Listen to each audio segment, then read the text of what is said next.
Voilà une très belle histoire. On est en novembre 1973, on est au lendemain de la guerre de Kippour. Juste pour un rappel des faits, le 6 octobre 1973, jour de Kippour, Yom Kippour, une attaque surprise des armées égyptiennes et syriennes plonge Israël dans une crise profonde. Et bien qu'Israël a réussi à renverser finalement la vapeur avec une très belle et importante victoire militaire, les pertes matérielles humaines sont très lourdes en Israël. On a 2689 morts, chez les Israéliens bien sûr, et plus de 7000 blessés et près de 300 prisonniers israéliens.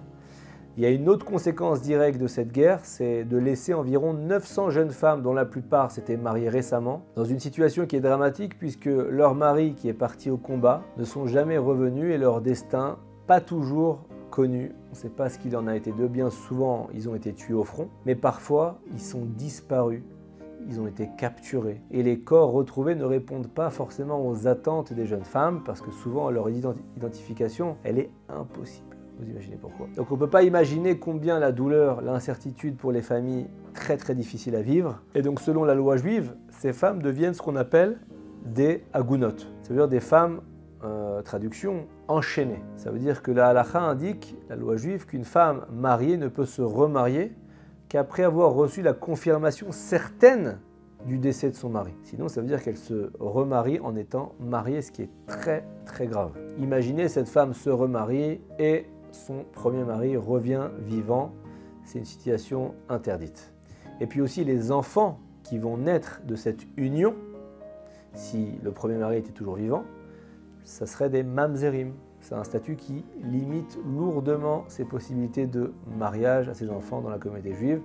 Et donc pour éviter ces conséquences tragiques, on exige, on demande certaines preuves de décès avant d'autoriser un remariage. Maintenant, pour ces jeunes veuves potentielles, la situation elle est cauchemardesque. D'un côté, elles ne peuvent pas prendre pleinement le deuil de leur mari.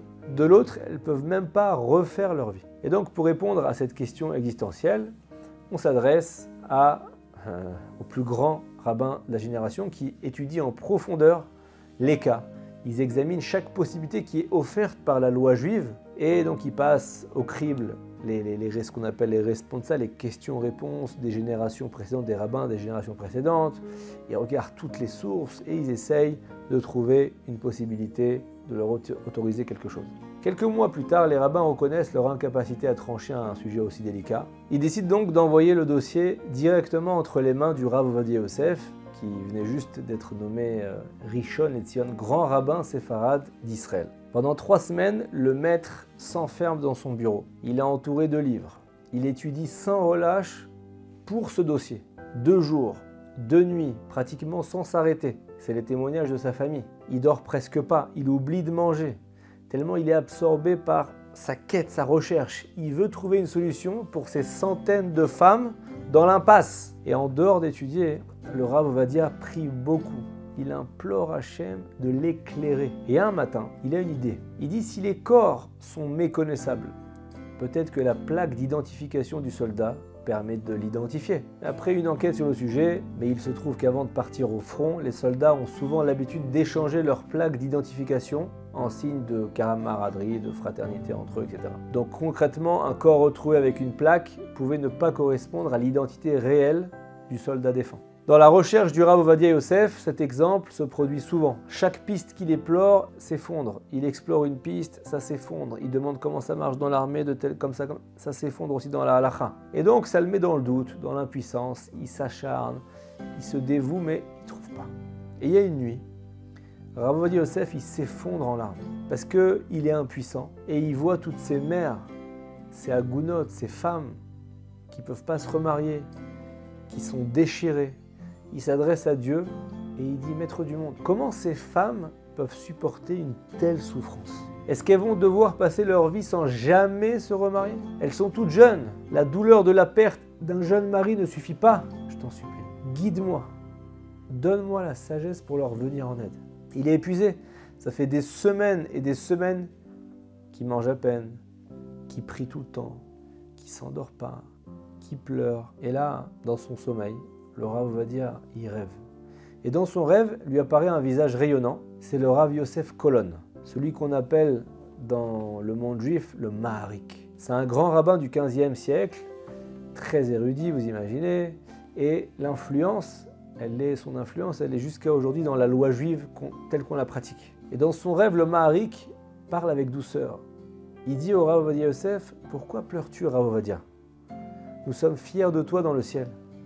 Ton travail, ton étude, ta dévotion, ta dvékout, c'est une source de joie dans le ciel pour tout le monde. » Le Rav Ovadia lui dit, « Mon maître, qu'est-ce que je peux faire pour ces 900 femmes éplorées?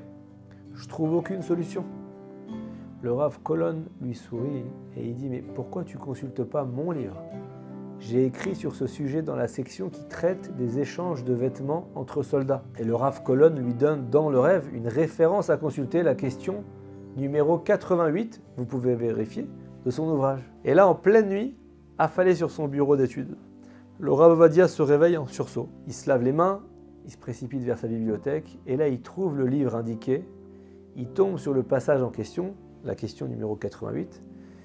Le Maharik, là-bas, explique comment, dans un cas similaire et malgré les échanges d'identité entre soldats, il est possible de trancher en faveur de la permission pour les épouses de se remarier. La clé du problème, elle se trouvait à portée de main, mais il fallait l'illumination de ce rêve pour la découvrir. Les semaines suivantes, le Rav Ovadia prépare un dossier complet qui va permettre le remariage de ces veuves de guerre. Et là, le grand jour arrive. Le Rav Ovadia présente sa solution devant une grande assemblée de rabbins. Pendant 2 heures, le Rav Ovadia Yosef va détailler chaque argument. Il va mentionner chaque source. Les rabbins sont fascinés déjà par l'exposé général et ils sont éblouis par la profondeur intellectuelle. Et il y a un d'eux qui est à l'époque le grand rabbin de Jérusalem qui a dit « J'ai été complètement abasourdi par la sagesse, mais inexplicable du Rav Ovadia Yosef. Il nous a fait un raisonnement tellement brillant, j'avais pratiquement jamais rien entendu de tel dans toute la génération. Il nous a surpassés de tous les côtés. » Et là, ce moment-là où Rav Ovadia Yosef a fait ce discours, ça a été historique. Les 900 femmes ont pu faire leur deuil, recommencer à vivre après toutes ces douleurs. Et il faut savoir qu'il n'y a eu aucune erreur. Aucun de ces 900 soldats n'a été revu vivant. Cette histoire illustre encore la puissance infinie de la Torah, mais la Torah pas seulement, qui est associée à une avodat Hashem, un service divin, avodat à la prière, associé, excusez-moi, à la prière. Parce que lorsqu'on prie, alors on détermine que notre intelligence dépend de lui. C'est ça qui est capable de résoudre les situations les plus complexes, même celles qui semblent sans issue. Que ce soit face à des épreuves de santé pour nous, des difficultés familiales, des problèmes professionnels, n'importe quel défi, la Torah, la prière, c'est les clés qui ouvrent les portes. Et Pirkei Avot, ce texte saint de la Torah nous le dit. La Torah, la prière et les actes de bonté sont les piliers qui soutiennent le monde. Shabbat Shalom.